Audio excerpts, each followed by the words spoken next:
నమస్తే, నేను Naresh. Welcome to స్వతంత్ర బిగ్ టాక్. హైదరాబాద్ కేంద్ర పాలిత ప్రాంతం అవుతోందా? కేంద్రం ఇదే ఆలోచనతో ఉందా? ఏంటి ఎప్పుడో 10 ఏళ్ల కిందటి ప్రశ్నలు ఇప్పుడు అడుగుతున్నారని అనుకుంటున్నారా? నిజమే. 10 ఏళ్ల క్రితం తెలంగాణ ఆవిర్భావ సమయంలో వివాదాస్పదమైన ఇదే అంశం మళ్ళీ ఇప్పుడు తెరపైకి వచ్చింది. ముఖ్యంగా బీఆర్ఎస్ నాయకులు లోక్సభ ఎన్నికల సందర్భంగా ఈ అంశాన్ని ప్రస్తావిస్తున్నారు. కాంగ్రెస్ బీజేపీలను గెలిపిస్తే ఆ రెండూ కలిసి హైదరాబాద్ నగరాన్ని కేంద్ర పాలిత ప్రాంతంగా చేయాలని చూస్తున్నాయని మాజీ మంత్రి కేటీఆర్ ఇటీవలే వ్యాఖ్యలు చేశారు. ఆ తర్వాత పార్టీ అగ్రనేతలు చాలామంది ఈ అంశంపై స్పందించారు. ఇంతకీ నిజంగానే అలాంటి పరిస్థితులు ఉన్నాయా? తెలంగాణకు రాజధానిగా ఉన్న హైదరాబాద్ను యూటీ చేయాల్సిన అవసరం ఏంటి? అలా చేస్తే ఎవరికి లాభం? కేంద్రం మధ్యలో నిజంగా ఆ ఆలోచన ఉందా, లేక బీఆర్ఎస్ ప్రచారం కేవలం ఎన్నికల వ్యూహమేనా? ఇదే అంశాలపై ఇవాల్టి బిగ్ టాక్లో చర్చిద్దాం.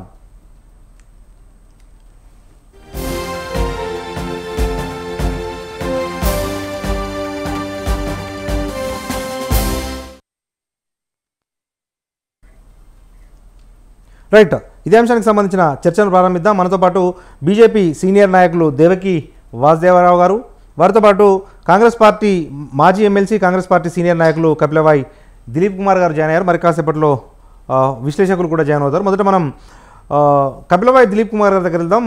ఎక్స్ఎమ్మెల్సీ కాంగ్రెస్ పార్టీ సీనియర్ నాయకులు దిలీప్ గారు, నమస్తే అండి. నమస్తే బ్రదర్. రైట్ సార్, దిలీప్ గారు, ఏంటి ఇప్పుడు 2 రోజుల క్రితం కేటీఆర్ గారు ఒక కామెంట్ చేశారు. అదేంటంటే దాని సారాంశం ఏంటంటే జూన్ 2తో ఉమ్మడి రాజధానిగా ఉన్న ఆంధ్రప్రదేశ్ గడువు ముగుస్తుంది కాబట్టి, హైదరాబాద్ గడువు ముగుస్తుంది కాబట్టి కేంద్రము హైదరాబాద్ను కేంద్ర పాలిత ప్రాంతంగా చేసే ఆలోచనతో ఉంది. హైదరాబాద్ను కాపాడుకోవాలంటే బీఆర్ఎస్ని గెలిపించాలి అన్న ఒక స్టేట్మెంట్ ఇచ్చారు. ఏంటి సార్, నిజంగా అటువంటి పరిస్థితి దేశంలో ఉందా? మీకేమైనా ఇన్ఫర్మేషన్ ఉందా? ఇది మీకు జ్ఞాపకం ఉంటే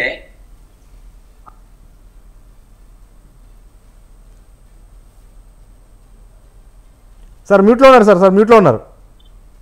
మీకు జ్ఞాపకం ఉంటే విభజన టైంలో కూడా హైదరాబాద్ ని కేంద్ర పాలిత ప్రాంతంగా చేస్తారండి ఒక చర్చ విపరీతంగా వచ్చింది. అప్పుడు ఒకటి రాయల్ తెలంగాణ చర్చ, ఒకటి హైదరాబాద్ కేంద్ర పాలితంగా చేస్తారనేటువంటి చర్చ, లేదా హైదరాబాద్ ని సెకండ్ క్యాపిటల్ చేస్తారనే చర్చ. ఈ సెకండ్ క్యాపిటల్ అనేది ఆ రోజుల్లో అంబేద్కర్ కూడా ప్రస్తావించారు. సో ఇవన్నీ రకరకాల చర్చలు అయిన తర్వాత తీవ్రమైన వ్యతిరేకత వచ్చింది. ఆ వ్యతిరేకత తర్వాత ప్రభుత్వం దానికి, కేంద్రంలో అప్పుడు అధికారంలో కాంగ్రెస్ ప్రభుత్వం దానికి ఏమాత్రం కూడా ముందుకు పోలేదు. కాబట్టి ఆ ఆలోచన మళ్ళీ ఎప్పుడు వినలేదు కేటీఆర్ చెప్పడం తప్ప.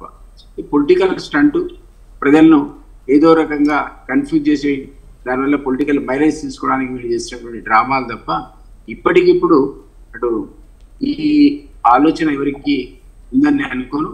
కాంగ్రెస్ కూడా ఆలోచన లేదు. సో యథావిధిగా ఇది కొనసాగుతుంది తప్ప నీదరెడ్డి ఇంకొకమే ఏమంటారు కేంద్ర పాలిత ప్రాంతము కాదు, లేదా సెకండ్ క్యాపిటల్ కాదు. ఇవన్నీ ఊహాజనితమైనటువంటి చర్చలే తప్ప దానికి ఏదైనా బేసిస్ ఉందని ఏదైనా. Okay, right. మనతో పాటు బీజేపీ సీనియర్ నాయకులు దేవకి వాసుదేవరావు గారు ఉన్నారు. సార్ నమస్తే అండి. నమస్కారం. రైట్ సార్, ఏంటి ఇప్పుడు మీ దృష్టి కూడా వచ్చే ఉంటుంది కదా, కేటీఆర్ గారు ఆలోచనగా అటువంటి స్టేట్మెంట్లు ఇవ్వటము, ఆ తర్వాత ఎందుకంటే జరుగుతున్న పరిణామాలు, నదుల అనుసంధానం పేరుతోటి కృష్ణా గోదావరి జలాలను ఇతర రాష్ట్రాలకు అంటే కర్ణాటకకు కానీ లేకపోతే తమిళనాడుకు కానీ తరలించే ప్రయత్నం చేస్తూ ఉంది. అదే కోవలో హైదరాబాద్ను కూడా యూటీ చేయాలన్న ఒక ప్రయత్నం అయితే కేంద్రం చేస్తుంది. దాన్ని తిప్పికొట్టాలి అని చెప్పి కూడా క్యాడర్కు పిలుపునిచ్చారు. ఏంటి సార్, అటువంటి ఆలోచన కేంద్రంలో ఏమైనా ఉందా, లేకపోతే ఎందుకు ఇటువంటి వార్తలు వస్తూ ఉన్నాయి? ముందుగా స్వతంత్ర టీవీ ప్రేక్షకులు అలాగే ప్యానల్ తోటి పెద్దలందరికీ నమస్కారం తెలియజేస్తూ, ఈ రోజున బీఆర్ఎస్ మునిగిపోయే నావ, వాళ్ళ దిక్కు తోచటం లేదు. మొన్నటికి మొన్న ఫోన్ ట్యాపింగ్ కేసులో తండ్రి కొడుకులు ఇద్దరు కూడా ముచ్చెమట్లు పట్టి ఏ విధంగా దాంట్లోంచి బయటపడాలన్న ఆలోచనలో ఒక పక్క టెన్షన్ లో ఉన్నారు. అదే విధంగా కూతురు చూడలేక ఇప్పటికీ ఆవిడ ఇంకా జైల్లో ఉంటుందో ఆ బాధలో ఉన్నారు. తర్వాత పార్టీలోని ప్రతి ఒక్క నాయకుడు చిన్నగా జారుకుంటున్నారు. ఈరోజు ఇంద్రకరణ్ రెడ్డి గారు కూడా వారు వెళ్ళిపోవడం జరిగింది, నిన్న వెళ్ళిపోయారు, మనందరం చూస్తున్నాం. ఈ పరిస్థితుల్లో దిక్కుతోచిన పరిస్థితుల్లో ఏ విధంగా ప్రజల యొక్క ఒక అటెన్షన్ ని డైవర్ట్ చేయాలా, కొత్త విషయాలను మాట్లాడాలి అన్న దాంతో సంబంధం లేకుండా ఇటువంటి వ్యాఖ్యలు చేయటం కేటీఆర్ కి ఆయనకే దక్కింది. దీంట్లో ఎటువంటి నిజము లేదు, అవసరము లేదు. అవసరం ఉంటే, నిజం ఉంటే, చెయ్యాలనుకుంటే భారతీయ జనతా పార్టీ ఖచ్చితంగా మేనిఫెస్టోలో పెట్టి చేస్తుంది. ఇట్లా దొంగ తిరుగుడు పనులు చేసే పరిస్థితి అవసరం కానీ భారతీయ జనతా పార్టీకి లేదు. ఈ సందర్భంగా తెలియజేస్తున్నాం. ఇవన్నీ కూడా కేవలం పెద్దలు చెప్పిన విధంగా, ఇందాక చెప్పిన విధంగా ఎన్నికల స్టంట్ తప్పితే, ఎన్నికల్లో మాట్లాడడానికి కావాల్సిన అంశాలు లేకపోవడంతో ఏదో ఒక 2 అంశాలు అయితే వారు దొరికినాయి. ఇప్పుడు నీళ్లు రావట్లేదు, కరెంట్ రావట్లేదు, అవి తప్పితే ప్రజల్ని ఏ విధంగా మళ్ళా తన వైపు తిప్పుకోవాలి. కేసీఆర్ గారు గత 10 సంవత్సరాలుగా ఎండ చూడలే, గాలి చూడలే, వెలుతురు చూడలే. సడన్ గా 10 ఏళ్ల తర్వాత బయటకు వచ్చి పాప ఆయన ఏదో చేద్దాం, మళ్ళా ఉద్యమాలు చేద్దాం అని చెప్పి ఏదో క్యాడర్ లో కొంత ఉత్సాహాన్ని నింపడం కోసం చేసే ప్రయత్నం తప్పితే కేసీఆర్ గారు కానీ కేటీఆర్ గారు చెప్పే మాటల్ని, వారిచ్చే వాగ్దానాల్ని, వాళ్ళ మేనిఫెస్టోని నమ్మే పరిస్థితి ఈ రోజున ఈ యొక్క తెలంగాణ రాష్ట్రం లేదు. అది ఒక చరిత్రగా మిగిలిపోతుంది. 4 రోజుల తర్వాత, జూన్ 4 తర్వాత ఈ రాష్ట్రంలో ఒకప్పుడు టిఆర్ఎస్ బిఆర్ఎస్ పార్టీ ఉండేదని చెప్పి మనం అందరూ అనుకుంటాం. ఎందుకంటే ఇప్పటికి కూడా ఆయన అది జాతీయ పార్టీ లేకపోతే రీజనల్ పార్టీ అర్థం కాకుండా టిఆర్ఎస్ పార్టీని చెప్పి బిఆర్ఎస్ కి మార్చుకున్నారో అప్పుడే వాళ్ళ గ్రాఫ్ కింద పడిపోయింది. ఈ విధంగా మళ్ళా లేనిపోని తగాదాలు పెట్టాలనో, లేదా నీళ్లు తీసుకెళ్తున్నారనో, గోదావరి తరలిస్తున్నారనో రకరకాల మాటలు చెప్తూ పబ్బం గడుపుకోవడం తప్పితే ఈ రోజున ఉన్న క్యాడర్ని ఏ విధంగా నిలబెట్టుకోవాలి, ఉన్న నాయకుల్ని ఏ విధంగా పోకుండా, పార్టీలోంచి పోకుండా ప్రతిరోజు మనం చూస్తున్నాం. ఆయనతో పాటు మంత్రులుగా ఉన్నవాడు, ఆయనతో పాటు ఎమ్మెల్యేలుగా ఉన్నారు, ఆయనతో పాటు ఎంపీలుగా ఉన్న అందరూ చిన్న చిన్నగా జారుకుంటున్నారు. ఇక ఆ టైటానిక్ షిప్ లో ఏదైతే మునిగిపోతున్నప్పుడు ఒకరికొకరు ఆ లైఫ్ సేవింగ్ బోట్స్ పెట్టుకొని దూకేస్తున్నారో ఆ విధంగా ఇక అటు కాంగ్రెస్ కావచ్చు, లేకపోతే ఈయనతో అంటే మన బతుకు ఇదైపోతుంది అని చెప్పి వేరే పార్టీల వైపు వెళ్ళిపోతున్న వైనం మనం ఈరోజు చూస్తున్నాం. కాబట్టి ఇందులో ఆవ గింజంత నిజము ఏదైతే గాడిద గుడ్డు అని చెప్తున్నాడో గాడిద గుడ్డు పెట్టదు. ఏ విధంగానైతే లేనిదాన్ని ఉన్నదని సృష్టించి చెప్తున్నారో ఈ రోజున భారతీయ జనతా పార్టీ మీద గుడ్డగాల్చి మీదేస్తున్నారు. మరి రిజర్వేషన్ల విషయంలో కూడా అనేక తప్పుడు మాటలు రిజర్వేషన్లు ఎత్తివేస్తారని చెప్తున్నారు. అది కూడా మా మోదీ గారు, అదే విధంగా కిషన్ రెడ్డి గారు, మా పెద్ద నాయకులందరూ, మా రాష్ట్ర నాయకులందరూ ముక్త కంఠంతో చాలా స్పష్టంగా చెప్పారు. ఈ దేశంలో అసమానతలు ఉన్నంత కాలం రిజర్వేషన్లు ఉంటాయి, అసమానతలు ఉన్నంత కాలం రిజర్వేషన్లు ఉంటాయని చాలా స్పష్టంగా చెప్పినా రేవంత్ రెడ్డి ఒక ఫేక్ వీడియోని, ఒక రాష్ట్ర ముఖ్యమంత్రి అయ్యుండి సిగ్గు లేకుండా అటువంటి ఒక వీడియోని కాంగ్రెస్ పార్టీ ఒక ట్విట్టర్ హ్యాండిల్ లో పెట్టి ఈ రోజున వారికి నోటీసులు ఇస్తే కాంగ్రెస్ పార్టీ కానీ పెట్టింది, మరి మా రేవంత్ రెడ్డి కాదు అంటే రేవంత్ రెడ్డికి సిగ్గుందని అడుగుతున్నాం. ఆయన రాష్ట్ర అధ్యక్షుడు అంటే హీఈస్ ద రెస్పాన్సిబుల్. రేపు పొద్దున దేనికి రెస్పాన్సిబుల్ తీసుకున్నా రేపు పొద్దున మరి ఈ రోజు చెప్తున్నాడు నేను ఇవ్వలేదు, కాంగ్రెస్ పార్టీ ఇచ్చింది 6 గ్యారెంటీలు అని రేపు పొద్దున చేతులు ఎత్తేస్తాడు. రేపు పొద్దున నేనేమి ఇవ్వలేదు, కాంగ్రెస్ పార్టీ చెప్పింది నేను చెప్పాను అంటాడు. మరి అది ఎంతవరకు సబబు, ఎంతవరకు కరెక్ట్? ఒక కాంగ్రెస్ పార్టీ తప్పు చేస్తే ఆ కాంగ్రెస్ పార్టీ పెద్దకే ఆ రెస్పాన్సిబిలిటీ ఉంటుంది. రేపు భారతీయ జనతా పార్టీ తప్పు చేస్తే భారతీయ జనతా పార్టీ అధ్యక్షులకి దానికి ఆ రెస్పాన్సిబిలిటీ తీసుకునే దమ్ము ధైర్యం ఉండాలి. కానీ ఈ రోజున ఈ పద్ధతిలో మాకేం సంబంధం, ఆయన కాంగ్రెస్ పార్టీ ట్విట్టర్ ఈయన ఏ పార్టీలో ఉన్నాడో డౌట్ వస్తుంది. ఇప్పుడు ఈయన బిఆర్ఎస్ లో ఉన్నాడా, బిఆర్ఎస్ అంటగాగుతున్నాడా, ఇంకోటి అంటగాగుతున్నాడా, లేదా జంప్ అయిపోవాలని చూస్తున్నాడా, ఎన్నికలు అయిపోగానే మరి మనం మళ్ళా ఒక షిండే అయిపోవాలనుకుంటున్నాడో, అందుకని నాకేం సంబంధం మాట్లాడుతున్నాడు కాంగ్రెస్ పార్టీ హ్యాండిల్ అది. Okay, right. ఓకే, మనతో పాటు ప్రముఖ రాజకీయ విశ్లేషకులు డాక్టర్ తాటికేల జయరామ్ గారు జాయిన్ అయ్యారు. జయరామ్ గారు నమస్తే అండి. జయరామ్ గారు నా వాయిస్ వినిపిస్తుందా? వినిపిస్తుంది, చెప్పండి. రైట్ జయరామ్ గారు, మొదటగా మనం మాట్లాడుకోవాల్సింది ఆలోచనగా తెలంగాణలో హైదరాబాద్ను ఒక కేంద్రపాలిత ప్రాంతంగా చేసేందుకు కేంద్రం ప్రయత్నిస్తుంది, కాంగ్రెస్ పార్టీ కూడా సహకరించే అవకాశం ఉంటుంది. కాబట్టి హైదరాబాద్ను కాపాడుకోవాలంటే బీఆర్ఎస్ని గెలిపించాలి అన్న ఒక స్టేట్మెంట్ ఇచ్చారు 2 రోజుల క్రితం కేటీఆర్ గారు. అదే ఇప్పుడు పెద్ద ప్రచారాస్త్రంగా బీఆర్ఎస్ వాడుకుంటుంది. ఏంటి, ఏమన్నా అట్లాంటి అనుమానాలు ఉన్నాయా, లేకపోతే రాజ్యాంగ పరంగా అది సాధ్యమేనా? కేంద్రానికి హైదరాబాద్ను రెండో రాజధానిగా అంటే యూటీగా చేయాల్సిన అవసరం ఏముంటుంది అన్న ప్రశ్నలు తలెత్తున్న నేపథ్యంలో ఏంటి సార్ మీ రీడింగ్? మీకు ప్యానెల్లో ఉన్న మిత్రులకు, స్వతంత్ర టీవీ ప్రేక్షకులకు మరొకసారి నమస్కారాలండి. దీంట్ లోపల ఒక విషయాన్ని క్లియర్ గా గమనించాలి. సో ఇక్కడ హైదరాబాద్ అనేది సెకండ్ క్యాపిటల్ చేయాలన్న ఆలోచన ఇప్పటిది కాదు, ఎప్పటి నుంచో ఆలోచన ఉంది. కాకపోతే కార్యరూపం ఒకటే దాల్చటం లేదు. కానీ అలాంటి పరిస్థితులకు రోజు రోజుకు హైదరాబాద్ ఉంది అంటే డెఫినెట్ గా ఆ చాయిస్ మాత్రం ఉన్నది. లేదు అని కొట్టేయడానికి కూడా లేదు, బ్లైండ్ గా కొట్టేయడానికి లేదు. సో ఆలోచన ఉంది. ఈ ఆలోచన ఇప్పుడున్నదా అంటే ఇప్పుడున్నది కాదు. ఇది సెకండ్ క్యాపిటల్ అయితే అవడానికి పరిస్థితులను అనుకూలిస్తే ఎలా ఉంటుందనే విషయం పక్కన పెట్టేస్తే, ఇక్కడ సెకండ్ క్యాపిటల్ అనే దానికి మనకు ఒక దానికి స్పష్టత అనేది అంటే, ఇక్కడ రాష్ట్రపతి బస చేయటం కానీ, 1 వీక్ ఇక్కడ స్టే చేయటం కానీ, ఇది డిసెంబర్లో ఎవ్రీ ఇయర్ డిసెంబర్లో జరగటం కానీ ఇక్కడ సెకండ్ క్యాపిటల్ ఉంది. మరి తెలంగాణకు సెకండ్ క్యాపిటల్ ఏంటి అంటే వరంగల్ ఉన్నది కూడా ఒక ప్రచారంలో. ఇవి ప్రచారం మాత్రం, నేను ప్రచారం అని చెప్తున్నాను. ఇవి ఎప్పటి నుంచో ఉన్నది. కానీ ఇప్పుడు ఎందుకు ఇది ఒక అస్త్రంగా ఎలక్షన్ లో ఉంటుంది? సెకండ్ క్యాపిటల్ అయితే కేసీఆర్ కనుక అవుతుందా కాదా, ఉంటే అవుతుందా లేకపోతే అవుతుందా అనేదాన్ని, ఇది కేటీఆర్ కేసీఆర్ లో ఆపితే ఆగేది కాదు. ఒకవేళ కనుక అవుతే ఇది పెద్ద ఎవరికి నష్టం ఎవరికి లాభం అనేది కూడా మనం ఒకటి ఆలోచించాలి. ఒకటి సెకండ్ క్యాపిటల్ అనే విషయానికి వచ్చినప్పుడు నిజంగా కనుక ఉన్నప్పుడు ఇక్కడ రెవెన్యూని కట్టడి చేయటము, దీన్ని సెంట్రల్ ని డైవర్ట్ చేయడం అనేది ఒకటి ఉంది. ఇప్పుడు సెకండ్ క్యాపిటల్ లోపల ఉంటే ఏ విధంగా ఉంటుంది అనే అంశాలు రెండు చాలా కీలకమైన అంశాలు. కేసీఆర్ దీన్ని ప్రచారాస్త్రంగా తీసుకున్నాం అనేది వాస్తవం. కేటీఆర్ దీన్ని ప్రచారాస్త్రంగా తీసుకోవడము, పనిచేయడం. కేటీఆర్ లోపల ఉన్న ఒక బ్యూటీ ఏంటంటే, వాళ్ళు ప్రభుత్వంలో ఉన్నప్పుడు ఏది కూడా పట్టించుకోరు.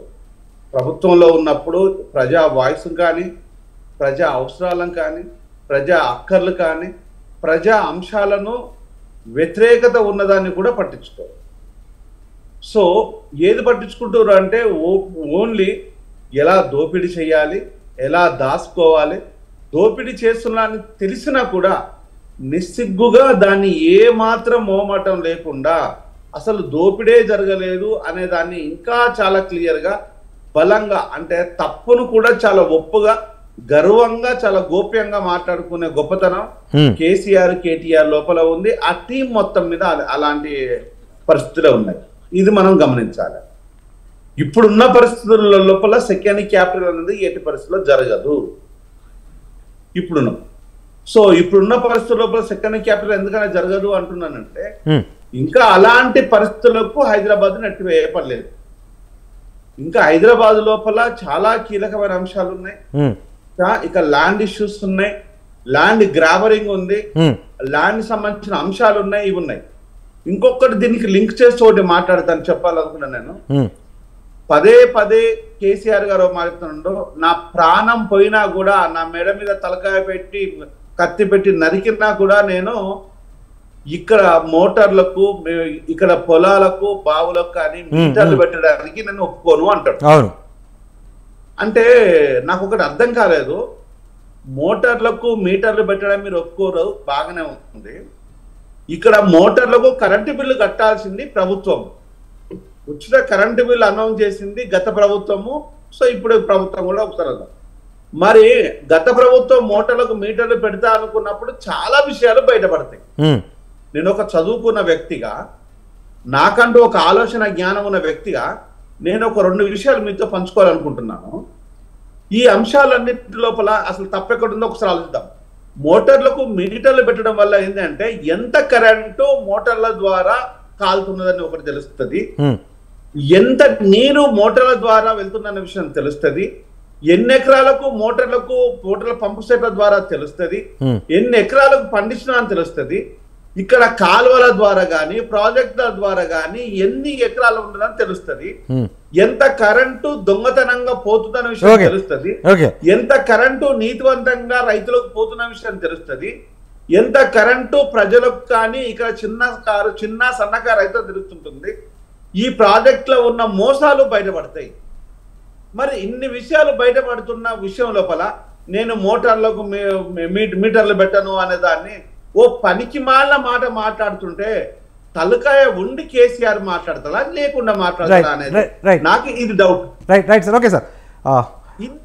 తెలంగాణ ఒక నిమిషం సార్, మళ్ళీ వస్తాను మీ దగ్గరికి. తెలంగాణలో హైదరాబాద్ను యూటీ చేస్తారు అన్నది ఒకటి ఎన్నికల ప్రచారంగా మారింది. దాంతోపాటుగా 2-3 అంశాలు కూడా గత కొంతకాలంగా తెలంగాణ రాజకీయాలను మరింత వేడెక్కిస్తున్నాయి. అందులో ఒకటి రేవంత్ రెడ్డికి సంబంధించి కేంద్ర హోంమంత్రి మీద ఫేక్ వీడియో చేశారు అని చెప్పి ఒక కేసు అయితే నడుస్తూ ఉంది. దాంతో పాటుగా రిజర్వేషన్ల అంశం కూడా రోజు రోజుకి రాజుకుంటుంది. మనతో పాటు మాజీ ఎమ్మెల్సీ కాంగ్రెస్ పార్టీ సీనియర్ నాయకులు కపిలవాయి దిలీప్ కుమార్ గారు ఉన్నారు. దిలీప్ కుమార్ గారు, ఈ యూటీ అంశంతో పాటుగా మరొక 2 కీలకమైన అంశాలు కాంగ్రెస్ వైపు నుంచి కనిపిస్తూ ఉన్నాయి. ఒకటి ఏంటంటే రిజర్వేషన్ల రద్దుకు సంబంధించి పదే కాంగ్రెస్ ఆరోపణలు చేస్తూ ఉంది, కానీ అవన్నీ బేస్లెస్ ఆరోపణలు అని బీజేపీ కొట్టిపారేస్తుంది.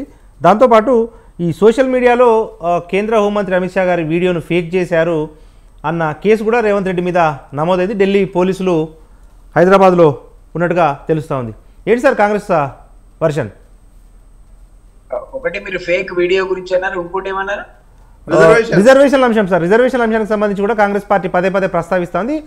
బీజేపీ కానీ ప్రధాని కానీ రిజర్వేషన్లను రద్దు చేయము అని చెప్పినప్పటికీ కూడా కాంగ్రెస్ పార్టీ తన ప్రచారాన్ని ఆపట్లేదు. ఇదంతా ఎలక్షన్ సీజన్ అండి.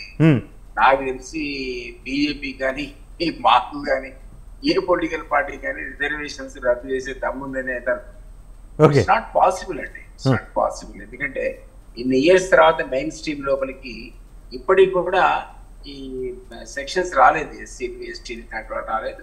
ఆల్ సడన్ బీసీలు కూడా ఇప్పుడు రోజు మెయిన్ స్ట్రీమ్ లో మెజార్టీ ఇప్పుడు లేరు. కాబట్టి ఈవెన్ వాళ్ళకు కూడా రేపు రాబోయే రోజుల్లో రిజర్వేషన్ కల్పించాల్సిన అవసరం ఉంటుంది తప్ప ఉన్నది తీసే అవకాశం అయితే 80% లేదు. ముస్లిమ్స్ సరే కాంగ్రెస్ ఇస్తుంది, రిజర్వేషన్స్ ఇస్తుంది, వాళ్ళకు కూడా మతపరమైన రిజర్వేషన్స్ ఇచ్చేది కూడా తప్పు. ఇక్కడ సచార్ కమిటీ రిపోర్ట్స్ అయిన వాడు ఎప్పుడు కూడా ముస్లిం సిద్ధాల గురించి బాగుందని అంటాడని నేను సచార్ కమిటీ రిపోర్ట్ ని చదివా. సో వాళ్ళున్న ప్యాథటిక్ కండిషన్ గురించి మనం ఆ సచార్ కమిటీ రిపోర్ట్ చదివితే అరే పాపం they also deserve some kind of relief అని అనిపిస్తుంది ఎవరికైనా. సో ఇవన్నీ పొలిటికల్ స్టంట్స్, ఒకళ్ళ మీద ఒకళ్ళు కూర తీసుకోవడానికి మాట్లాడుకోవడానికి పనిపిస్తాయి. కానీ అన్ఫార్చునేట్ గా ఇన్ని ఏళ్ల సుదీర్ఘ ప్రయాణం తర్వాత డెమోక్రసీలో ఈ సెక్షన్స్ ఆఫ్ పీపుల్ ఇప్పటికి కూడా అందరితో సమానంగా లేరు అనేది ఒక విషాదం. సో కాబట్టి I don't believe that can happen. ఎవరు చేయలేదండి, కాంగ్రెస్ చేయలేదు, బీజేపీ చేయలేదు రద్దు. ఇంకా కొత్త రిజర్వేషన్ ఇచ్చుకోవాలి, కాన్స్టిట్యూషన్ ప్రొవిజన్స్ అమెండ్మెంట్ తెచ్చుకోవాల్సింది తప్ప రద్దు చేయడం అనేది సాధ్యపడే పని కాదు. అదొకటి. నెంబర్ 2, వీడియోకి సంబంధించిన అంశంలో ఏమే చెప్పాడని నేను చేయలేదని ఇంత పెద్ద వ్యాస్ట్ స్ట్రక్చర్ లో మా పార్టీ స్ట్రక్చర్ లో కూడా ఎవడో ఓవర్ ఎంతూజియాస్ట్ ఉంటారు. వాడు ఏదో పెట్టేస్తే అది వచ్చి ఆయన చుట్టుకొని ఉంటుందని అనుమానం తప్ప ఆయన ఇప్పుడున్న టైంలో ఇప్పుడున్నటువంటి బిజీ షెడ్యూల్లో మోడీని పట్టుకొని ఆయన మార్ఫింగ్ చేయమని చెప్పాను సీను అని అంత అవసరంగానే ఉందని అయితే అనుకున్నాను. ఇది చీఫ్ మినిస్టర్ అనుకున్న వర్క్ లోడ్ అనుకున్న ట్రెమెండస్ టెన్షన్స్ లో ఈ కొత్త టెన్షన్ పెట్టుకుంటారని అనుకుని ఎవరు పొరపాటున అది ట్రై చేసినట్టున్నారు. అది అంతకు మించి దానికి సిగ్నిఫికెన్స్ లేదు. బట్ డెఫినెట్లీ పోలీస్ ఇన్వెస్టిగేషన్ లో వాస్తవాలు బయటకు వస్తాయి. రానివ్వండి, తప్పేం. We'll definitely face it. అది ఉన్నాడా లేదా తెలుసుకోమనండి పోలీసులు. ఎందుకంటే ఇప్పుడు ఎలక్షన్ టైంలో చేయడం అయితే కరెక్ట్ అని అనుకోరు. ఎందుకంటే ఎలక్షన్ టైం లోపల మనకు తెలిసి ఇది సెన్సిటివ్ టైం. ఇది పొలిటికల్ లీడర్స్ ఎవరైనా సరే, అటు కేసీఆర్ కావచ్చు, మోడీ కావచ్చు, అమిత్ షా కావచ్చు, లేకపోతే మా సీఎం కావచ్చు, అందరూ బిజీగా ఉన్నటువంటి సందర్భం. కాబట్టి ఇట్లాంటి డిస్టర్బెన్సెస్ చేయదలుచుకున్న ఆఫ్టర్ ఎలక్షన్స్ 10 రోజులు అయితే ఎలక్షన్స్ అయిపోతాయి. ఆ తర్వాత పిలవచ్చు, విచారించవచ్చు. ఇప్పుడు ఈ షెడ్యూల్ మధ్యలో నోటీస్ ఇచ్చి నూరా అనడం అనేది కరెక్ట్ అనేది. Right sir. దాంతోపాటుగా మరొక కీలకమైన అంశం ఏంటంటే నిన్న కేసీఆర్ గారికి ఎలక్షన్ కమిషన్ ఆంక్షలు విధించింది 48 గంటల పాటు ప్రచారం చేయొద్దు అని.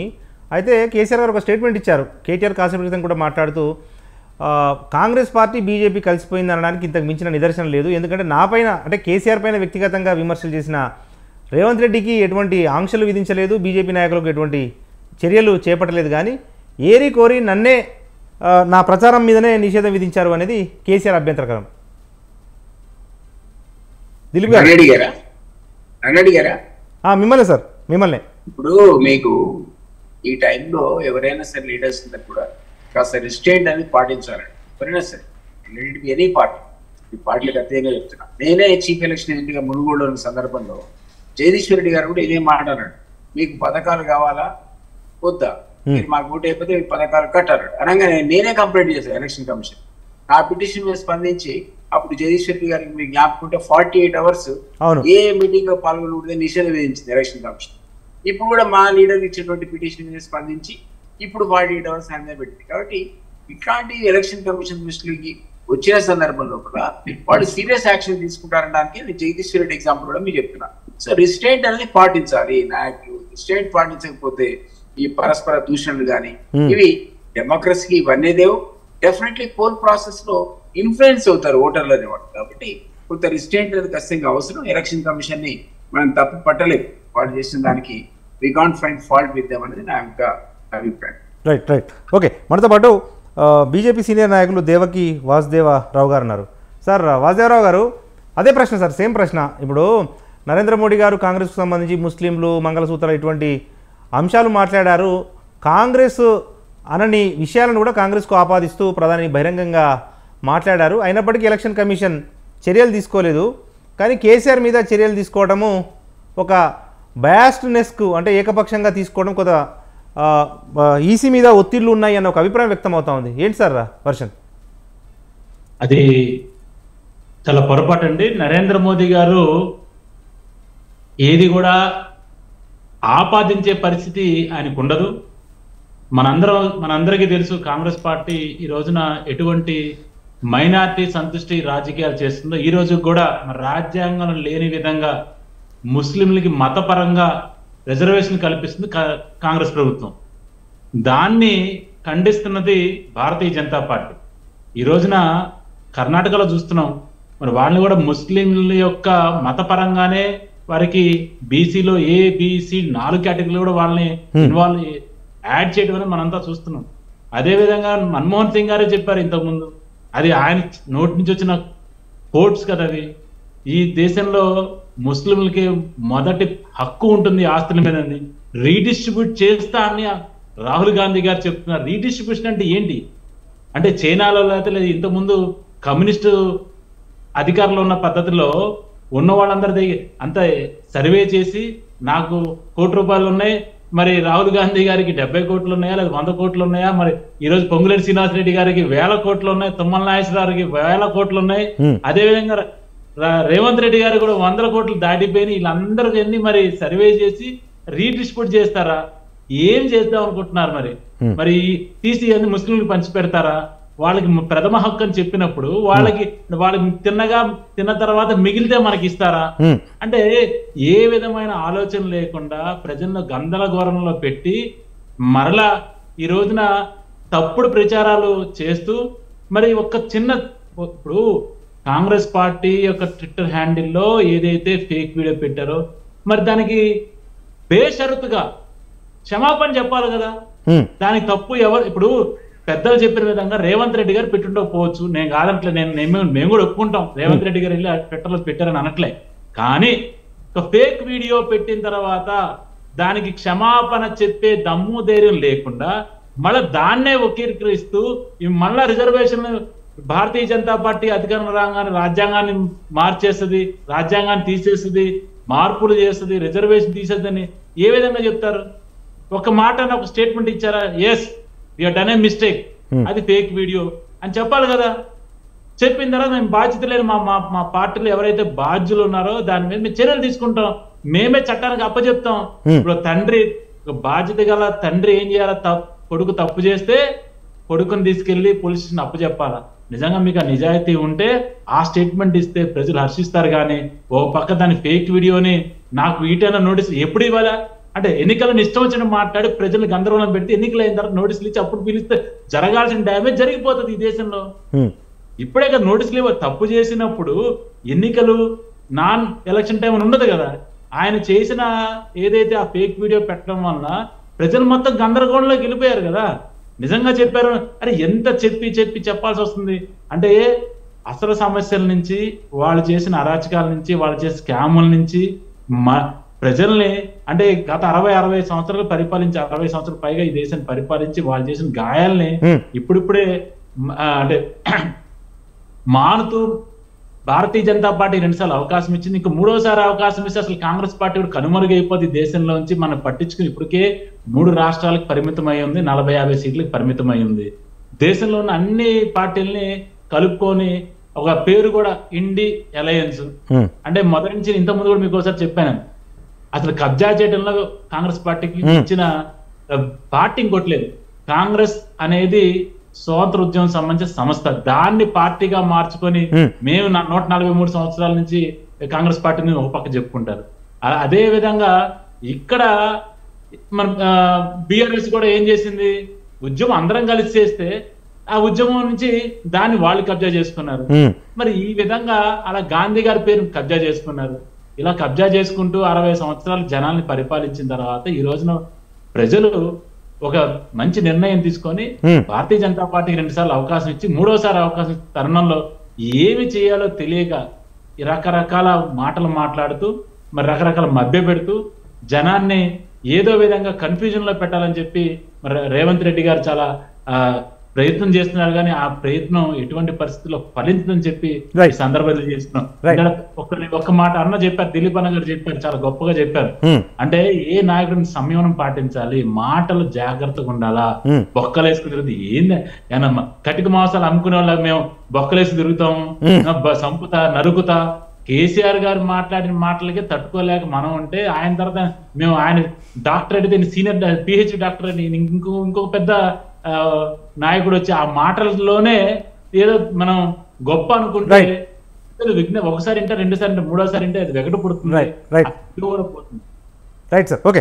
ఇదే అంశానికి సంబంధించిన డిబేట్ కొనసాగితే మనతో పాటు రాజకీయ విశ్లేషకులు డాక్టర్ తాటికేల జయరామ్ గారు ఉన్నారు. జయరామ్ గారు, మీకు కూడా అదే ప్రశ్న. ఒకటి, ఈ సోషల్ మీడియాలో అమిత్ షా గారి ఫేక్ వీడియోకి సంబంధించి తెలంగాణ ముఖ్యమంత్రి మీద కేసు నమోదు కావడం ఒకటి, ఎందుకంటే ఆయనకు సంబంధం ఉందా లేదా అనేది ఒక ప్రాథమిక చర్చ. ఎందుకంటే ఆయన సోషల్ మీడియా నుంచి అది పోస్ట్ కాలేదు, అయినప్పటికీ ఆయనను చేర్చారు. దాంతోపాటు ఈ రిజర్వేషన్ల అంశము ముస్లిం రిజర్వేషన్లు ఎత్తేస్తామని చెప్పి బీజేపీ అంటూ ఉంటే, మరోసారి బీజేపీ అధికారంలోకి వస్తే మొత్తం ఎస్సీ ఎస్టీ బీసీ రిజర్వేషన్లు కూడా బీజేపీ ఎత్తేసే ప్రమాదం ఉంది అని చెప్పి కాంగ్రెస్ ప్రచారం చేస్తూ ఉంది. ఈ 2 అంశాలపై మీ విశ్లేషణ. సోషల్ మీడియా గురించి మాట్లాడాలంటే ఫస్ట్ బీజేపీ గురించే మాట్లాడాలి. సోషల్ మీడియా గురించి బీజేపీ గురించి మాట్లాడకుండా సోషల్ మీడియా మాట్లాడడానికి స్కోపే లేదు. మొన్నటికి మొన్న ఒక నెల రోజుల క్రితము మోడీ గారు 20 లక్షల రూపాయలు 24 లక్షల రూపాయలు ఇచ్చినామని చెప్పేసి మహారాష్ట్ర సంబంధించిన ఒక దళిత మహిళకి ఇచ్చినట్టు ఒక పెద్ద కట్అవుట్ పెడితే అది నిజమా కాదా అని ఒక నేషనల్ ఛానల్ పోయి ఎంక్వైరీ చేస్తే ఆమె ఇంటికి పోయి కనుక్కుంటే నాకు ఎలాంటిది ఇవ్వలేదు, నా ఫోటో ఎందుకు పెట్టిందో కూడా తెలియదని చెప్పింది. కానీ సోషల్ మీడియాలో మాత్రం అది విపరీతమైన ప్రచారం జరిగింది. ఆమెకు 24 లక్షలు ఇచ్చినట్టుగా ఆమె మోడీ ప్రకటించినట్టుగా అదొక పచ్చి అబద్ధం, అది జరగలేదు. మణిపురి ఘటన లోపల కూడా అక్కడ ఒక అమ్మాయిని చేసినట్టు ఇతర వ్యక్తులను ఒకవైపు అన్యాయం జరిగితే అన్యాయం జరిగిన వ్యక్తులే ఇతరులను అన్యాయం చేసినట్టుగా సోషల్ మీడియా ప్రచారం చేసింది. ఇది మోడీ మన బీజేపీ యూనివర్సిటీ నుంచి జరిగిన సోషల్ మీడియానే. మరొక వైపు నిన్నగాక మొన్న ఇంకేం జరిగిందంటే లేటెస్ట్ జరిగిన విషయాలు ఏంటంటే ఒక స్వీపర్ మహిళ ఈ బస్ స్టాండ్ క్లీన్ చేస్తే మోడీ గారు ప్రశంసించినట్టుగా సోషల్ మీడియాలో జరిగింది. అది కూడా ఏం జరగలేదు. అంటే ఇట్లా సోషల్ మీడియా లోపల ఒక విచిత్రమైన విషయాలను ప్రజలోకి తీసుకెళ్లే విధానం లోపల ఇక్కడ దిట్ట అనే విషయాన్ని మనం అందరూ విషయాలే. కానీ ఇక్కడ తాతకు దగ్గు నేర్పుతామా అన్నట్టు ఈ కాంగ్రెస్ లో జరిగిన విచిత్రమైన విషయం ఏంటంటే డిప్ ఫేక్ వీడియోని తీసుకురావటము, దాన్ని మార్ఫింగ్ చేసి పెట్టడం అనేది. ఇది రేవంత్ కు సంబంధం లేదన్న విషయం అందరికీ తెలుసు, ప్రతి ఒక్కరికి తెలుసు. కానీ ఎవడో ఒకడు పనికి మాలినోడు తలకు మాసినోడు చేసినంత మాత్రాన ఇది రేవంత్ కు అంటగట్టడము, పార్టీకి అంత కట్టడం, పార్టీ శ్రేణులే చేసిన అని చెప్పడం మాత్రం కరెక్ట్ కాదు. ఇలాంటి ఎవరు చేసినా తప్పే. ఈ తప్పులు చేయకపోవడం మంచిది ఎవరైనా. ఇది బీజేపీ లోపల పుట్టింది, ఇది బీజేపీ లోపలనే పెరిగింది. ఇప్పుడు కాంగ్రెస్ లోపల దీన్ని అన్వయించిందా అనేది ఒకటి. లేకపోతే కాంగ్రెస్ లోపల ఉండే ఎవడో ఒకడు ఉండేసి కాంగ్రెస్ ను దెబ్బ కొట్టడం కూడా చేసి కూడా ఉండొచ్చు. ఇది ఈ విషయాన్ని కూడా మనం ఆలోచించాలి సార్. కాంగ్రెస్ ను దెబ్బ కొట్టడానికి ఈ విధంగా చేసి ఉండొచ్చు. కానీ ఇప్పుడు రేవంత్ చెయ్యని దానికి క్షమాపణ చెప్పడం మాత్రం కరెక్ట్ కాదు. ఓకే, రేవంతే చేయలేదు, రేవంత్ సంబంధం లేదు, క్షమాపణ ఏం చెప్పాలి? జరిగిందో జరగలేదో తేల్చాల్సింది సెంట్రల్ గవర్నమెంట్, తెలుస్తుంది. అది రేవంత్ సంబంధం ఉందా లేదా తెలుస్తుంది. అది పక్కన పెట్టేస్తే రిజర్వేషన్ చాలా కీలకమైన అంశం. దీంట్లో మాత్రం రిజర్వేషన్ కీలకమైన అంశం లోపల నేను స్ట్రైట్ గా మోడీ గారిని అడుగుతాను, అయ్యా మోడీ గారు మీరు చెప్పే పద్ధతి లోపల రిజర్వేషన్ ను కొనసాగిస్తామంటారు, రిజర్వేషన్ ఇస్తామంటారు, రిజర్వేషన్ ఇవ్వాలి అంటారు, వర్గీకరణ జరగాలంటారు, మాదిగల పక్షాన్ని అంటారు, మాదిగలో మా కుటుంబ సభ్యులను మీరు సంబోధిస్తారు. ఇవన్నీ మన కళ్ళ ముందు కనిపిస్తున్నది. కానీ తెర వెనుక జరుగుతున్న విషయాలు ఏంటంటే ఎల్ఐసి లోపల రిక్రూట్మెంట్ లేదు, ఎల్ఐసిని ప్రైవేట్ పరం చేసిండ్రు, గవర్నమెంట్ లోపల లేదు. సో రైల్వే శాఖ రిక్రూట్మెంట్లు ఆగిపోయినవి, రైల్వే శాఖలో ఎలాంటి రిక్రూట్మెంట్ లేదు, రైల్వే శాఖలో ఎలాంటి రిజర్వేషన్లు ఉండవు, అది ప్రైవేట్ పరమైంది. సో ఇలా అనేక కంపెనీలు, అనేక సంస్థలు, సెంట్రల్ గవర్నమెంట్ అనేక సంస్థల లోపల ప్రైవేట్ పరమైపోతున్నాయి. ప్రైవేట్ పరమైన తర్వాత రిజర్వేషన్ ఉంటదా? ఈ రోజు మందకృష్ణ సిగ్గుపడాల్సింది ఏంది అంటే ఈ రోజు రిజర్వేషన్స్ ని పూర్తిగా నిర్వీర్యం చేసిన మోడీకి మరి బాధితులు ఏ విధమైన సపోర్ట్ కూడా ఇవ్వరు. మందకృష్ణ లాభాపేక్ష కోసము, కిషన్ రెడ్డి లాభాపేక్ష కోసం మాత్రమే మందకృష్ణ వెనకాల పెద్ద మాదిగ సమూహం ఉందని ఒక డ్రామా ప్లే చేసుకుంటూ మాదిగలను దెబ్బ కొట్టే ప్రయత్నమే తప్ప ఇది మాదిగలు మొత్తం మందకృష్ణ వెనకాల లేరు అనేది నేను ఒక మాదిగ బిడ్డగా చెప్తున్నాను. ఈరోజు రిజర్వేషన్ ను పూర్తి కూనీ చేస్తున్నది బీజేపీ. రిజర్వేషన్ ను డైరెక్ట్ గా చంపితే బాగుండదు, డైరెక్ట్ గా తీస్తే బాగుండదు. అలా అంటే ఏం జరిగిందో మీరు 2020లో ఏం జరిగిందో, 19లో ఏం జరిగిందో మనకు తెలుసు. దాన్ని వెనక్కి తీసుకునే ప్రోగ్రాం చేసింది బీజేపీ. కానీ ఈ రోజు మందకృష్ణ అనేవాడిని ఒక ముందు పెట్టేసి ఈ రోజు మాదిగలకు ఒక ప్రదాత లాగా మందకృష్ణను చూపించేసి, లేదు మాదిగలకు కుటుంబ సభ్యులని మోడీతో అనిపించడం, ఇది పూర్తి మోసం. రిజర్వేషన్ తీసే కుట్ర బీజేపీ లోపల నరాల జీర్ణించుకుని ఉన్నది. కానీ రిజర్వేషన్ డైరెక్ట్ గా తీయకుండా ఇండైరెక్ట్ గా రిజర్వేషన్ చంపే ప్రణాళిక ఇది జరుగుతూనే ఉంది, జరుగుతూనే ఉంటది. దీన్ని ఆపే శక్తి మందకృష్ణకు ఉన్నదా? ఆపగలుగుతావా? నీకు దమ్ముందా? మోడీని చెప్పగలుగుతావా? నేను చెప్తున్నాను ఇవి నిజాలు కావని నువ్వు చెప్పగలుగుతావా? మందకృష్ణ ప్రెస్ మీట్ పెట్టేసి ఇదేమీ జరగలేదు, రైల్వేస్ కానీ సెంట్రల్ గవర్నమెంట్ సంబంధించిన ఏ కంపెనీలో కూడా ప్రైవేట్ పరం చేయలేదని ఒక మాట చెప్పించు చూద్దాం. అయితే చెయ్యను అని మోడీతో చెప్పించు, చేయలేదని నువ్వు చెప్పు. అంటే ఈరోజు ఇదంతా డ్రామా ఏంటంటే వాస్తవానికి సెంట్రల్ గవర్నమెంట్ సెక్టార్స్ అన్ని కాంగ్రెస్ లో వచ్చినవే, ఏ ప్రభుత్వం చేయలేదు. ఈరోజు రాష్ట్ర ప్రభుత్వాలు చేయలేదు, ఈరోజు కేంద్ర ప్రభుత్వాలు లోపల ఉన్నది. మరి ముఖ్యంగా ప్రాంతీయ పార్టీల నుంచి ఏ కంపెనీలు రాలేదు, కాంగ్రెస్ నుంచే కంపెనీలు వచ్చినాయి, కాంగ్రెస్ నుంచే రిజర్వేషన్లు పుట్టినాయి. ఈ రోజు రిజర్వేషన్లు చంపుతున్నది ప్రాంతీయ పార్టీలతో కలిపి కుల సంఘాల నాయకులు కూడా అనే విషయాన్ని చెప్పదలుచుకున్నాను. దాంతో పాటు వచ్చేసి బీజేపీ పూర్తి స్థాయిలో రిజర్వేషన్ చంపితే బాగుండదని చెప్పేసి కొంచెం స్లో పాయిజన్ ఇచ్చినట్టుగా రిజర్వేషన్ చంపేస్తుంది. మరి రిజర్వేషన్లను ఇంకా తీసేయలేదు అని చెప్పడానికి ఈ దొంగ డ్రామా అంతా ఎందుకు? ఇదంతా ఎందుకు? ఇదంతా పూర్తి స్థాయి లోపల జరగలేదా? జరుగుతూనే ఉంది. అంటే ఈరోజు తెలుగుదేశం పార్టీ ఏ కంపెనీలు తీసుకురాలేదు, వైఎస్ఆర్సీపీ ఏ కంపెనీలు పట్టుకురాలేదు, ఉన్నయన్ని సర్వనాశనం చేసింది బీఆర్ఎస్, టీఆర్ఎస్ అలియాబియర్.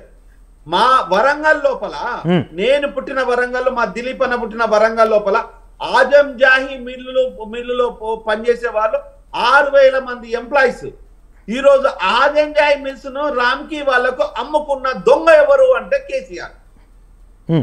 ఈ రోజు మరి ఈరోజు ఆ భూములు పోయినవి, ఆ కంపెనీ పోయింది, అక్కడ ఉన్న ఆస్తులు పోయినాయి.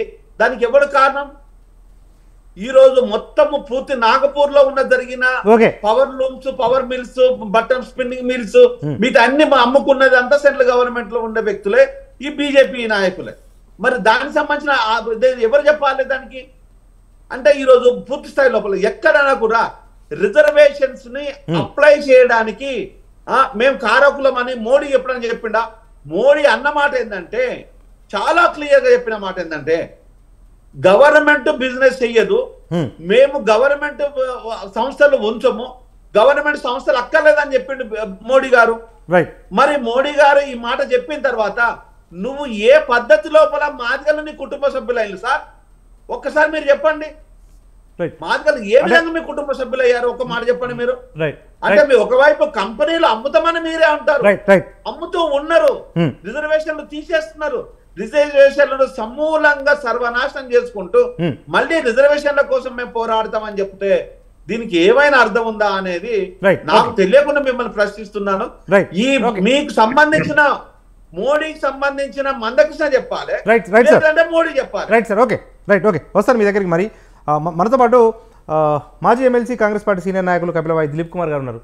దిలీప్ కుమార్ గారు, ఒక పెద్ద చర్చ అయితే జరుగుతూ ఉంది. సరే, రిజర్వేషన్లు రద్దు జరగకపోయినా కూడా ఈ ప్రపంచ వ్యాప్తంగా జరుగుతున్న పరిణామాలు, మన దేశంలో ఈ ప్రైవేటీకరణ వల్ల కొత్తగా ప్రభుత్వ ఉద్యోగాలు అందుబాటులోకి రావట్లేదు, ఉన్న ప్రభుత్వ సంస్థలు కూడా ప్రైవేట్ చేతిలోకి పోతే అంతిమంగా నష్టపోయేది అట్టడుగు వర్గాల ప్రజలే అనేది ఒక అనుమానం అయితే, అభిప్రాయం అయితే కలుగుతూ ఉంది కదా దేశవ్యాప్తంగా. ఏమంటారు? అనుమానం ఏముందండి, దేశంలో ఉన్న కంపెనీలు ఎత్తేసి ప్రైవేటీకరణ దిశగా మీరు అడుగులు వేస్తే ఉన్న ఉద్యోగాలు పోయి ఎవరైతే పాపం బడుగు బలహీన వర్గాలు ఉన్నారో వాళ్ళకి అవకాశాన్ని కోల్పోతారు కదా. ఆ పాసిబిలిటీ లేకుండా చేయకూడదన్నది కదా రిజర్వేషన్ కాన్సెప్టే అదే. ఇప్పుడు రిజర్వేషన్ అవసరమే లేకుండా గవర్నమెంట్ జాబ్స్ అనేవి తగ్గిపోయాయి, ప్రైవేట్ లో రిజర్వేషన్ పెట్టవా.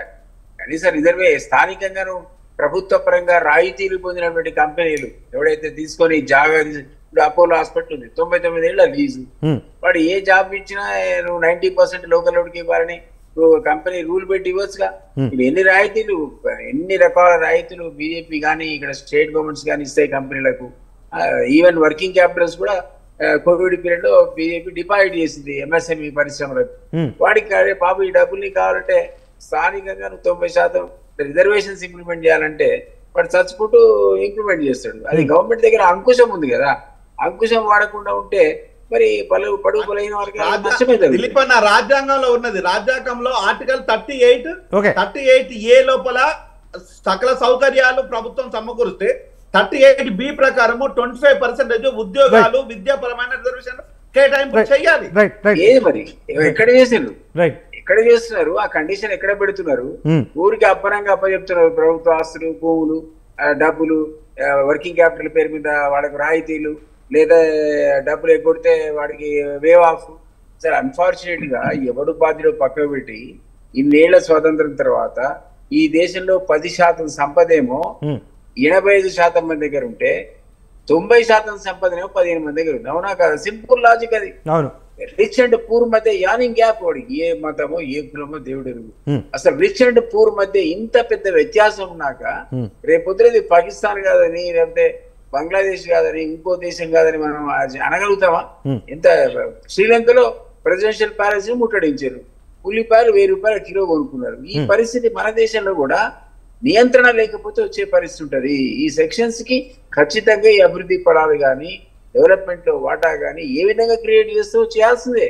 కానీ రిజర్వేషన్ అంటావా, మరోడంటావా, పార్టిసిపేటరీ ఇదంటావా, వర్కింగ్ అంటావా, ఏదన్నా కానీ అది లేకుండా సిస్టమ్స్ అనేది అందరం కూర్చొని రాజకీయ నాయకులు ఆలోచించారు. ఊరికే లెక్చర్లు ఇస్తే, ఉపన్యాసాలు దంస్తే ఈ వర్గాలు మెయిన్ స్ట్రీమ్ లోకి రావు. ఈ రోజు నా అసంతృప్తికి, నిరుద్యోగానికి మనమే కారణం. దానంతా ఆలోచించుకోవాల్సిన అవసరం అని నా అభిప్రాయం. Right sir. అంటే ఇప్పుడు ప్రైవేటు రంగంలో రిజర్వేషన్లు కల్పన చేస్తామని చెప్పి కాంగ్రెస్ పార్టీ తన మేనిఫెస్టోలో పొందుపరుచుకుంది.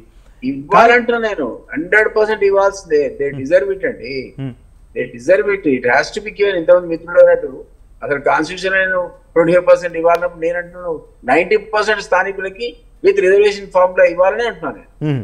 Right, okay. మనతో పాటు బీజేపీ సీనియర్ నాయకులు దేవకి వాసుదేవరావు గారు ఉన్నారు.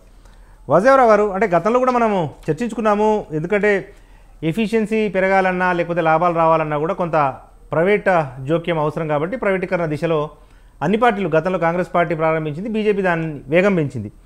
కానీ ఉద్యోగాల కల్పన విషయంలో కానీ లేకపోతే ఆయా రంగాల్లో, అంటే ప్రైవేటీకరించిన ప్రభుత్వ రంగ సంస్థల్లో ఉద్యోగాలు కోల్పోవడం వల్ల కింది వర్గాలకు నష్టం జరుగుతోంది. ఎందుకంటే ప్రభుత్వ ఉద్యోగం అంటే ఒక ప్యాషన్ కదా, అందరికి కూడా ఒక సామాజిక గౌరవము, హోదా. కానీ అటువంటి పరిస్థితి దేశంలో కనిపించకపోవడం కొంత నిరుద్యోగుల్లో ఆందోళన కలిగిస్తున్న అంశం కదా. అంటే ఇప్పుడే చెప్పారు అన్న పెద్దలు జయరామ్ గారు చెప్పారు, అన్ని సంస్థలు పెట్టింది కాంగ్రెస్ అని. చాలా సంతోషం. దేశాన్ని పరిపాలించిన వాళ్లే కదా ఇన్ని సంవత్సరాలు. మరి ఎందుకు ఇన్ని అసమాధానం ఇంకెందుకు ఉన్నాయి? వాళ్ళు ఎవరు ఇవ్వద్దని చెప్పారు రిజర్వేషన్లు. 92లో పివి నరసింహారావు వచ్చిన తర్వాత ఏదో ప్రైవేటీకరణ వచ్చిందో అంతా వాళ్ళ గవర్నమెంటే కదా. భారతీయ జనతా పార్టీ కేవలం గత 10 సంవత్సరాలు, అంతకు ముందు మన వాజ్పేయి గారు కొంతకాలం చేశారు తప్పితే 77 సంవత్సరాలు 15 సంవత్సరాలు పక్కన పెడితే మిగిలిన సంవత్సరం అంతా మీరేగా చేసింది. మిమ్మల్ని అసలు ఈ పరిస్థితి ఇంకా మీరు ఇంకెంతకాలం కావాలి? మీరు ఈ పరిస్థితి సరిచేయడానికి మిమ్మల్ని ఎవరు చేయొద్దన్నారు? మీకు పూర్తిగా 400 పైకి సీట్లు చిరుకు మీకు ఇచ్చినప్పుడు కూడా మీరు ఏం ఎందుకు చేయలేదు? తర్వాత మరి మీరు మీ సమయంలో ఎన్ని ప్రభుత్వ రంగ సంస్థలు మూలపడ్డాయి, ఎన్ని కాయలా పడ్డాయి, మీరు ఎన్ని తిరిగి తెప్పించారు? మోనోపలీగా ఉన్న ఎల్ఐసిలో వేరే వాళ్ళకి ఇవ్వకపోవటం వల్ల వేరే ఆల్టర్నేటివ్ లేక అది ఈ స్థాయికి ఎదిగింది. అది అందరికి మన వార్త గుండెల మీద చేసి చెప్పాల్సింది. ఎక్కడైతే కాంపిటీషన్ లేదో వాళ్ళకి మోనోపల్ ఉంది కాబట్టి రైల్వేస్ కావచ్చు, ఎల్ఐసి కావచ్చు. మరి ఈ రోజున నేను జస్ట్ అన్న మాట్లాడుతున్నప్పుడు చూసాను అసలు ఎల్ఐసిలో రిజర్వేషన్లు తీస్తారని. అంటే ఇప్పుడే చూస్తే రిజర్వేషన్లు రిజిస్టర్లు కూడా పెట్టారు, ఎవరికి రిజర్వేషన్లు, ఏ పోస్ట్కి రిజర్వ్. మరి నాకు అర్థం కాదండి, ఇప్పుడు ఎల్ఐసి దాంట్లో కొంత డిజిన్వెస్ట్ చేసి దాన్ని పబ్లిక్ లిస్టెడ్ కంపెనీ చేశారు. ఈ రోజు దాని యొక్క వాల్యూ కూడా పెరిగింది. ఇవన్నీ కూడా నేను ఎల్ఐసి సైట్ లోంచి ఇప్పుడే తీశాను. దాంట్లో రిజర్వేషన్ రిక్రూట్మెంట్ తగ్గింది. రైట్, కొత్త ఉద్యోగాలు రిక్రూట్మెంట్ ఉంటేనే రిజర్వేషన్ అప్లై అవుతుంది అన్న. రిక్రూట్మెంట్ ఎంత రిక్రూట్మెంట్ ఉంటే అంత రిక్రూట్మెంట్ రిజర్వేషన్ ఇస్తున్నారు. అది కదా కావాల్సింది. రిజర్వేషన్ల కోసం రిక్రూట్మెంట్ చేయరు కదా. కానీ రిజర్వేషన్ ఇవ్వడం కోసం రిక్రూట్మెంట్ జరగదు. ఏ వ్యాపారం అట్లా చేయరు. రేపు పొద్దున అలా వ్యాపారాలు చేసి అలా గవర్నమెంట్ సంబంధించిన నాయకుల చేతిలో అన్ఎంప్లాయ్మెంట్, ఎవరికైతే రాజకీయ నాయకులు అన్ఎంప్లాయిడ్ రాజకీయ నాయకులకి ఒక ఎంప్లాయ్మెంట్ కోసం ఈ గవర్నమెంట్ సంస్థల్ని వాడుకొని చైర్మన్లు పెట్టి దాన్ని దివాళా తీసిన పరిస్థితి మనందరికీ తెలిసిందే. దాన్ని పెద్దవాళ్ళు, చదువుకున్న వాళ్ళు, విఘ్నులు మీరు దాన్ని వేరే రాజకీయ నాయకులా కాకుండా ఆలోచిస్తే ఈ రోజున ఎల్ఐసి వాల్యూ ఈ రోజున before privatisation, after privatisation, what is the value, what is the market value, what is the value of the each share today, అది మనం తెలుసుకోవాలి. రెండోది, ప్రైవేట్ సంస్థల్లో కూడా రిజర్వేషన్ ఇవ్వాలని చెప్పారు, సంతోషం. అసలు రిజర్వేషన్లు సరిగ్గా ఇంప్లిమెంట్ జరిగితే ఈ 78 సంవత్సరాలు అయిపోయింది మనకి. ఈ రిజర్వేషన్లు అనేది సరిగ్గా జరిగితే, అసలు ఈ పార్టీకి మనం అవినీతి జరగకపోతే, సరిగ్గా ఎఫిషియెంట్ గా కానీ గవర్నమెంట్ రన్ అయి ఉంటే, ఎఫిషియెంట్ గా ఇవన్నీ సంస్థలు రన్ అయి ఉంటే ఈ పరిస్థితి ఎందుకు వస్తుంది? ఇందడ మరి పెద్దలు చెప్పారు, శ్రీలంక గురించి మాట్లాడారు. మరి ఎందుకు వస్తుంది? మరి ఇప్పుడు భారతీయ జనతా పార్టీ కేవలం 10 సంవత్సరాలు నరేంద్ర మోదీ గారు చేసింది. ఇంతవరకు చేసిన పరిపాలన ఈ 10 సంవత్సరాల్లోనే ఆర్థిక వ్యవస్థని 5వ స్థానానికి తీసుకెళ్ళిన ఘనత భారతీయ జనతా పార్టీ. అది నిర్ద్వందం, దాన్ని ఎవరు కూడా కాదనే పరిస్థితి లేదు. మరి మీరు ఏదైతే ఈరోజు చేస్తాం చెయ్యాలన్నది కాంగ్రెస్ పార్టీ ఈరోజు చెప్తుందో అవన్నీ చెయ్యొద్దని ఎవరన్నారు? మిమ్మల్ని ఎవరన్నా అడ్డుకున్నారా? ఈ దేశం మీకు అనేక పర్యాయాలు అధికారం ఇచ్చింది, అనేక పర్యాయాలు నీకు 400 సీట్లపై కూడా ఒకసారి ఇచ్చారు. మీరు చేయాలనుకున్న అన్ని చేయొచ్చు. అప్పుడు ఏమీ చేయకుండా అప్పుడు అంతా అవినీతిమయం అయిపోయి కుటుంబ పరిపాలన చేసుకుంటూ అక్కడ ఇప్పటికి కూడా అదే పరిస్థితి నడుస్తుంది కదా. మా ఖమ్మంలో మొన్న దాకా మా ఖమ్మం పార్లమెంట్ సీటు విషయానికి వస్తే 3 కుటుంబాల మధ్య పోరది. ఒక ఆయన కొడుకు అంటాడు, ఒక ఆయన భార్య అంటాడు, ఒక ఆయన తమ్ముడు అంటాడు. ఈ 3 పంచాయతీలు తేల్చలేక 14 సీట్లని ఇక ఎందుకంటే ఒకటి హైదరాబాద్ ఎలా వదులుకున్నారు, ఖమ్మం కూడా ఇది ఎవరికి ఇస్తే నెట్టనిలు చీరుతుందా ఈ పార్టీ అని చెప్పి ఆ భయంతో ఓ పక్క మా బండి సంజయ్ గారి ముందు ఎవరిని పెట్టినా ఉపయోగం అని చెప్పి ఈ 14 సీట్లు అలా ఫిక్స్ అయిపోయారు. 14 ఇంతకుముందు సారు కారు 16 అని ఆయన అనేవాడు, వీళ్ళేమో 17 నుంచి 3 తీసి 14 అంటున్నారు. ఆ 14లో కూడా ఖచ్చితంగా 12 భారతీయ జనతా పార్టీ ఈసారి తీసుకోబోతుంది. ఎందుకంటే వాక్ ద టాక్. ఇందాక ఒక విషయం చాలా ఒక మంచి విషయం చెప్పారు జయకుమార్ గారు, మోదీ గారి కొన్ని ఫేక్ వీడియోస్ అని. దానివల్ల ఎవరికి నష్టం లేదు, దానివల్ల ఎవరు 2 మతాల మధ్య 2 దాని విధ్వంసాలు తెచ్చగొట్టే పనులు ఎప్పుడు కూడా అంటే ఈ భారతీయ జనతా ఎవరు చేయరు, ఎవరు చేసినా అటువంటి చేయరు. మీరు చేసిన ఈ కాంగ్రెస్ పార్టీ తప్పుడు పని అనేది అది క్షమించరా అందరు. నేనేదో 10 రూపాయలు ఇస్తున్నట్టుగా ఇవ్వకుండానే 10 రూపాయలు, దానివల్ల దేశానికి నష్టం జరగలేదు, దానికి ఏదో ఆకాశం మీద నుంచి కింద పడదు. 24 లక్షలు ఇచ్చారా 14 లక్షలు ఇచ్చారా ఇవ్వలేదు అనేది తర్వాత, నాకు కూడా విషయం తెలియదు. కానీ దీనికి కంపేర్ చేయకూడదు. ఒక నాయకుడు అనేవాడు ఎట్లా ఉండాలంటే, గెలిస్తే నా టీం యొక్క గొప్పతనం, ఓడిపోతే నాది బాధ్యత, తప్పు జరిగితే నాది బాధ్యత అని చెప్పాలి. కానీ తప్పు జరిగితే నాది కాదు, వాడు ఎవడు పెట్టాడో నాకేం సంబంధం, అది అఫీషియల్ హ్యాండిల్ లో పెట్టింది ఒక కార్యకర్త, అతను ట్విట్టర్ హ్యాండిల్ లో పెట్టి అది వేరు. ఇప్పుడు నా ట్విట్టర్ హ్యాండిల్ నేను పెట్టుకుంటే తప్పు నాదైతే, కానీ కాంగ్రెస్ పార్టీ అఫీషియల్ హ్యాండిల్ లో పెట్టినప్పుడు దానికి పార్టీ బాధ్యత తీసుకోవాలి. పార్టీ నాయకుడు దాన్ని బేషరతుగా తప్పు జరిగింది మేము శిక్షిస్తాం అదే అడుగుతుంది మనం. ఆయన క్షమాపణ చెప్తే ఆయన వాల్యూ పెరుగుతుంది అంతే. దానివల్ల మాకు నష్టం, ఆయనకే దాని యొక్క విలువ పెరుగుతుంది. తప్పు జరిగింటే వాళ్ళ విలువ పెరుగుతుంది. Right sir. ఓకే, మనతో పాటు ప్రముఖ రాజకీయ విశ్లేషకులు డాక్టర్ తాటికేల జయరాం గారు ఉన్నారు. జయరాం గారు, అంటే జనరల్గా ఇప్పుడు తెలంగాణలో ప్రైవేట్ యూనివర్సిటీ బిల్లు తీసుకొచ్చినప్పుడు కూడా అందులో యూనివర్సిటీల మాదిరిగా, ప్రభుత్వ యూనివర్సిటీల మాదిరిగా రిజర్వేషన్ ఇంప్లిమెంట్ చేయాలన్న చర్చ జరిగితే ప్రభుత్వం ఆసక్తి చూపించలేదు. ఎందుకంటే ప్రైవేట్ యూనివర్సిటీ అంటే వ్యాపారస్తులు పెడుతూ ఉంటారు కాబట్టి, మళ్ళీ రిజర్వేషన్లు అంటే టాలెంట్ అనో లేకపోతే ఫీజులు చెల్లించాలనో ఒక అభిప్రాయం ఉంటుంది కాబట్టి ప్రభుత్వం చేయలేదు. ఇప్పుడు ప్రైవేట్ ఇండస్ట్రీలో రిజర్వేషన్లు అంటే అదే ఆర్గ్యుమెంట్ తిరిగి తెర మీదకి వస్తుంది కదా, అటువంటిప్పుడు మరి పెట్టుబడులు ఎవరు పెట్టాలి? ఇది మనం ఏది ఏమైనా కూడా విద్య, వైద్యం ఇవి రెండు చాలా కీలకమైనవి. ఈ రెండింటిలో రిజర్వేషన్ కొనసాగింపులు కంపల్సరీ జరగాల్సిందే. అంటే ఎంత డిఫరెన్సెస్ ఉన్నాయంటే, ప్రభుత్వ హాస్పిటల్కి పోయే జనాలు ప్రైవేట్ హాస్పిటల్కి వెళ్ళిన జనాలని మీరు కోవిడ్ లోపల ఒకసారి అబ్జర్వ్ చేయండి.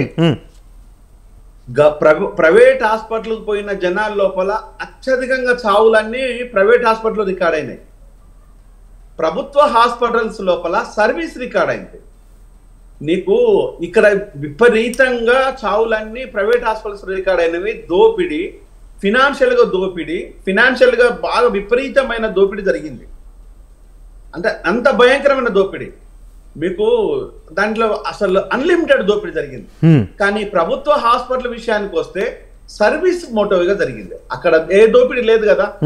అయినా కూడా అక్కడ డాక్టర్లు, అక్కడ నర్సులు, అక్కడ పనిచేసే 4th క్లాస్ ఎంప్లాయీస్ విపరీతంగా ఉన్నారు.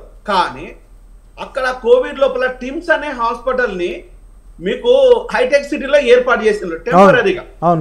ఆ టెంపరీ హాస్పిటల్ లోపల సర్వీస్ కంటే కూడా కేసీఆర్ ఆధ్వర్యం లోపల డాక్టర్ విమలా థామస్ ఈ దొంగ, నేను పదే చెప్తున్నాను, ఈ దొంగ మీద విపరీతమైన దోపిడీ అయితే ఈమెను అక్కడి నుంచి తీసుకొచ్చేసి ఏ విధంగా దోపిడీ చేయాలి, ఏ విధంగా తీసుకురావాలనే ఈ డాక్టర్ విమలా థామస్ సిద్దిపేటకు తీసుకొచ్చింది హరీష్ రావు.